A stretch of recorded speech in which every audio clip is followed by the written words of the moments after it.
বস্তার থেকে বারুইপুর গোটা দেশে ডেভেলপমেন্ট হোক, কাশ্মীর থেকে কন্যাকুমারী ডেভেলপমেন্ট হোক। এবং এই মুহূর্তে যে ব্রেকিং নিউজটা এসেছে, প্রধানমন্ত্রী নরেন্দ্র মোদী কাল ভার্চুয়ালি দেশের একাধিক রেল স্টেশন উদ্বোধন করবেন, যার মধ্যে থেকে 3টি অমৃত স্টেশন তার উদ্বোধন হবে। বাংলারও 3টি স্টেশন, বাংলার 3টি অমৃত রেলওয়ে স্টেশনের উদ্বোধন কাল।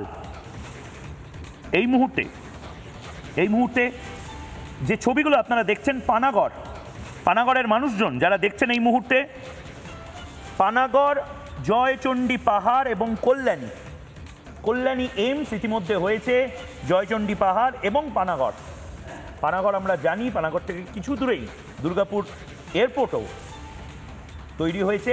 এই 3টে কালই উদ্বোধন হবে এবং তারপর থেকে যাত্রীরা এর সুবিধা নিতে পারবেন। জয়চণ্ডী পাহাড়, অমৃত স্টেশন, পানাগড় স্টেশন এবং তার পাশাপাশি কল্যাণী স্টেশন। প্রধানমন্ত্রী নরেন্দ্র মোদী দেশের একাধিক রেলওয়ে স্টেশন কাল উদ্বোধন করছেন। কিন্তু পয়েন্টটা হলো আমি রাজস্বের কাছে, আচ্ছা ঝন্টু বড়াই, এই যে ডেভেলপমেন্ট তো হচ্ছে, কিন্তু কিছুদিন পরে ভাগ্যিস এখানে মাওবাদী অধ্যুষিত এলাকা না, কিছুদিন পরে হয়তো মাওবাদীরা রেলওয়ে ট্র্যাক উড়িয়ে দেবে।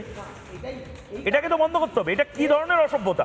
ডেভেলপমেন্টটা যেমন ইনক্লুশনের পার্ট, আবার এই ধরনের অভিযানগুলো ভারত সরকারের মাঝে মধ্যে শহরের এই নকশালদের মধ্যেও করতে হবে ময়ূক, কারণ সাপ্লাই লাইনের এই পার্টটা শহরে যেটা লুকিয়ে আছে, যেটাকে আমরা এখন আইডেন্টিফাই করি, সবচেয়ে ভালো যারা পারবে সাপ্লাই লাইন আইডেন্টিফাই করতে। আমি জানি না তাদের ধক বা তাদের এই মুহূর্তে দম হবে কিনা। এটা হচ্ছে শুভম ব্যানার্জিরা যারা বসে আছে, সিপিএম। আমি জানি না সিপিএম এর কি অবস্থা, ওরাই তো সবচেয়ে বেশি আইডেন্টিফাই করতে পারে।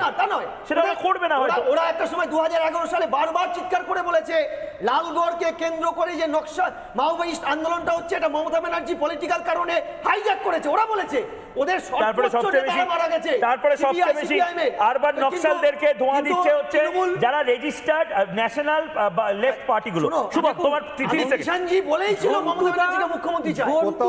যে নেপালকে আমাদের স্পষ্ট কথা, আমাদের পার্টির যে স্পষ্ট কথা, সেটা হচ্ছে ঝন্টুদা যে নেপালকে লাল করিডোর করার চেষ্টার কথা বলল, সেই নেপালেই দীর্ঘদিন সশস্ত্র পথে থাকার পরে ওই মাওবাদী দল, তাদের নেতা প্রচণ্ড, তারা সংসদীয় গণতন্ত্রে ফিরে আসে এবং সংসদীয় গণতন্ত্রে ফিরে আসার পর তারা নেপালে ক্ষমতা দখল করে এবং প্রচণ্ড একাধিকবার প্রধানমন্ত্রী হন। আমাদের কথা পরিষ্কার, আমরা মনে করি তাদের পথ ভুল। ঠিক যেভাবে নেপালে মাওবাদীরা সশস্ত্র পথ ছেড়ে সংসদীয় গণতন্ত্রে ফিরে এলো, ঠিক একইভাবে আমাদের দেশের মাওবাদীরাও ওই ভুল পথ ছেড়ে মূলধারার যে বামপন্থী রাজনীতি, সেই মূলধারার বামপন্থী রাজনীতির সাথে মিশে যাক, এটা আমরা মনে করি। নানা ধরনের কন্টেন্ট দেখার জন্য লাইক করুন, শেয়ার করুন আমাদের ফেসবুক পেজ, সাবস্ক্রাইব করুন আমাদের ইউটিউব চ্যানেল। পাশাপাশি অন্যান্য ব্রেকিং নিউজের জন্য অবশ্যই চোখ রাখুন রিপাবলিক বাংলায়।